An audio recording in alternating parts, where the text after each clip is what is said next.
കോൺഗ്രസിന്റെ മുൻ മണ്ഡല ഭാരവാഹി ജോസ്വിൻ ജെ നെല്ലിശ്ശേരി, മുൻ മണ്ഡലം ജനറൽ സെക്രട്ടറി രാജേഷ് മനവഴി, മുൻ മണ്ഡലം ജനറൽ സെക്രട്ടറി ശ്രീനിവാസൻ കളരിക്കൽ, മുൻ DCC officer Shri Vinod Unnikrishnan Moothedath, Saneesh Vadookkara, Renny Vadookkara, Lipin Mukundan Vadookkara, Tinu Thomas, Saneesh Mohan, Vijesh, Mithun, Lal Krishna, Siddharthan Vazhappilly, Johny Nellissery, Amal, Sarath PS, Sachin, Raveendran, Jinesh, Sangeeth, Ananthan, Sony K, Einstein, Manoj Kumar, Laxon, Niranjan, Saraswathi Antharjanam, Sajeendran, Mridula, Thilakan, Kuttan, Arumukhan, Jagadish, Ashwin, KM Mohanan, Chithra Shiju, Ranjith PS, Amritha Deepu, Ramachandra Kaimal, MT Suresh Kumar, advocate Keshavan Nair, Lakshmi, Ganesh Kumar, Vipin Babu,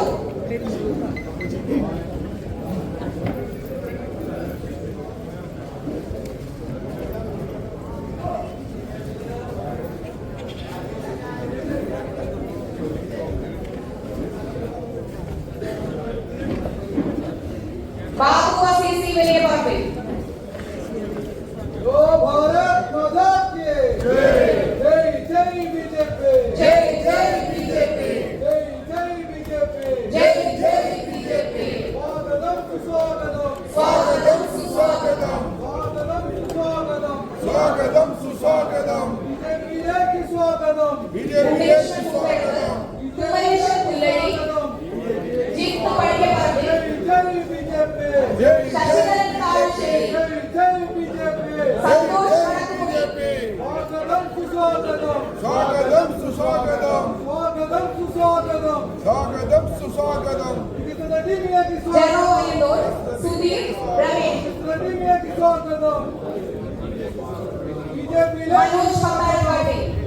Radhakrishnan Vadakkoot,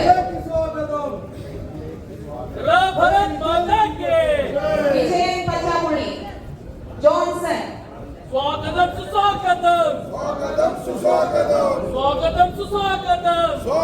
സുസ്വാഗതം, ബിജെപിയിലേക്ക് സ്വാഗതം, ബിജെപിയിലേക്ക് സ്വാഗതം, രാജീവ് മുതുക്കര, ബിജെപിയിലേക്ക് സ്വാഗതം, രവീന്ദ്രൻ ടീച്ചറത്ത്, അനിത,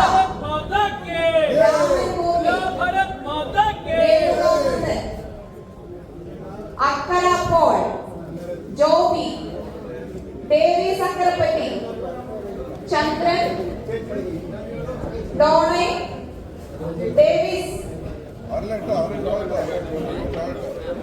ഷാജി, നിഷ മനോജ്. ആരെങ്കിലും വിളിക്കാൻ വിട്ടുപോയിട്ടുണ്ടെങ്കിൽ സ്റ്റേജിലേക്ക് വരേണ്ടതാണ്.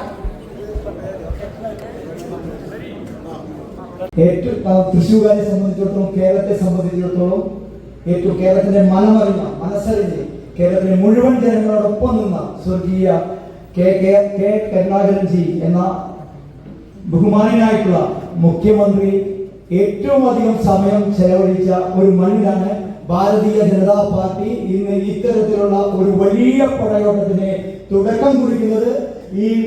അതുകൊണ്ട് തന്നെ ഈ ആമുഖ പ്രസംഗത്തിൽ ഏറ്റവും അധികം ആധികാരികമായി സംസാരിക്കാനുള്ള അവകാശം പ്രിയപ്പെട്ട പത്മജ ചേച്ചിക്കാണ്. പത്മജ ചേച്ചിയെ അതിനുവേണ്ടി സാദരം ക്ഷണിക്കുന്നു. ഈ യോഗം ഉദ്ഘാടനം ചെയ്യാനെത്തിയ ബഹുമാനപ്പെട്ട സംസ്ഥാന പ്രസിഡന്റ് ശ്രീ രാജീവ് ചന്ദ്രശേഖരജി, പ്രിയപ്പെട്ട ശോഭ, സുരേഷ്, രാധാകൃഷ്ണൻ, പറയുകയാണെങ്കിൽ കുറേ ആളുകളുണ്ട്. ഒന്ന് തെറ്റിപ്പോയാൽ എന്നോട് ആരും പണങ്ങരുത്. കാരണം തിരിഞ്ഞു നോക്കുമ്പോഴേ കുറച്ചൊരു ബുദ്ധിമുട്ടുണ്ട്. അപ്പൊ അതുകൊണ്ട് എല്ലാവരും പറഞ്ഞു വിചാരിക്കണം. മനസ്സിലിരിക്കുന്ന എൻ്റെ പഴയ സഹപ്രവർത്തകരെ, ഞാൻ ഇങ്ങോട്ട് പോന്നപ്പോ എന്നോട് പലരും ചോദിച്ചു, ചേച്ചി പോയപ്പോ എന്താ ആരും കൂടെ വരാഞ്ഞേ? അത്യാവശ്യം 2-3 പേരെ വിളിച്ചു, അവര് വരികയും ചെയ്തു.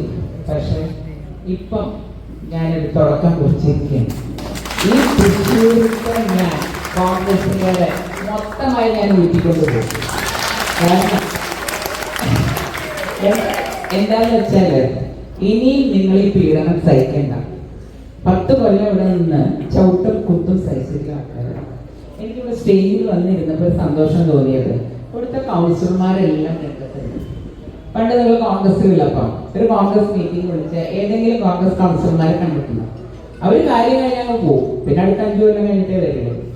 സ്വന്തം മണ്ഡലത്തിലും അങ്ങനെയുള്ളൂ. കാരണം പിന്നെ അടുത്ത വർഷം വേറെ സ്ഥലത്തായിരിക്കുമല്ലോ.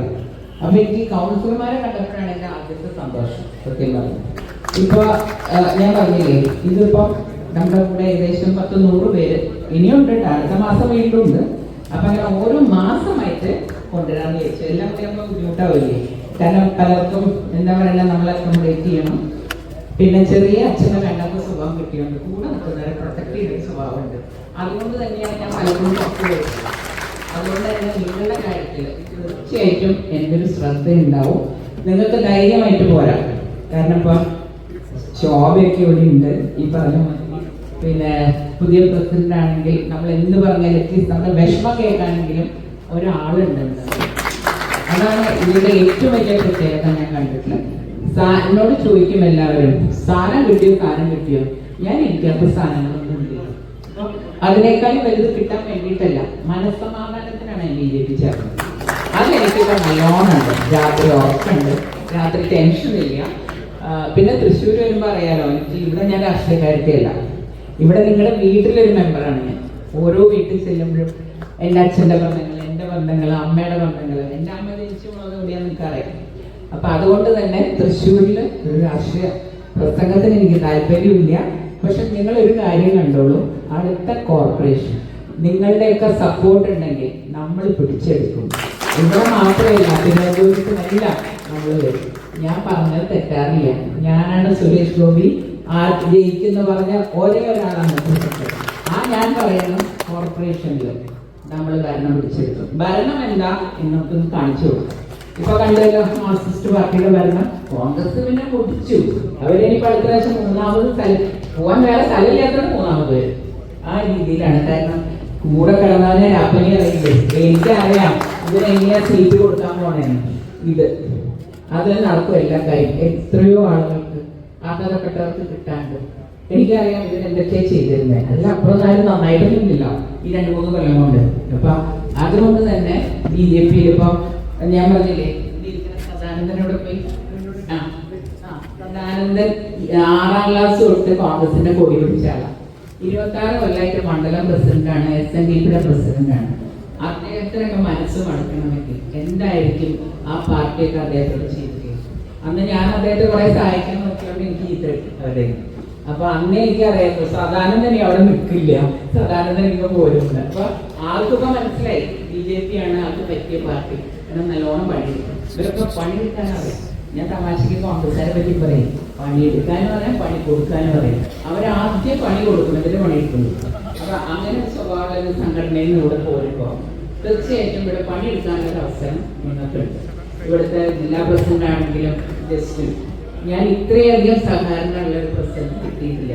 ഞാൻ ഇവിടെ നമ്മുടെ എൻ്റെ അച്ഛൻ്റെ പേരുള്ള കെട്ടിടാണ്. അവിടെ പോലും എനിക്കൊരു നീതി കിട്ടിയിട്ടില്ല. ഒരു മുറി KPSC വൈസ് പ്രസിഡന്റ് എനിക്ക് തന്നിട്ടില്ല.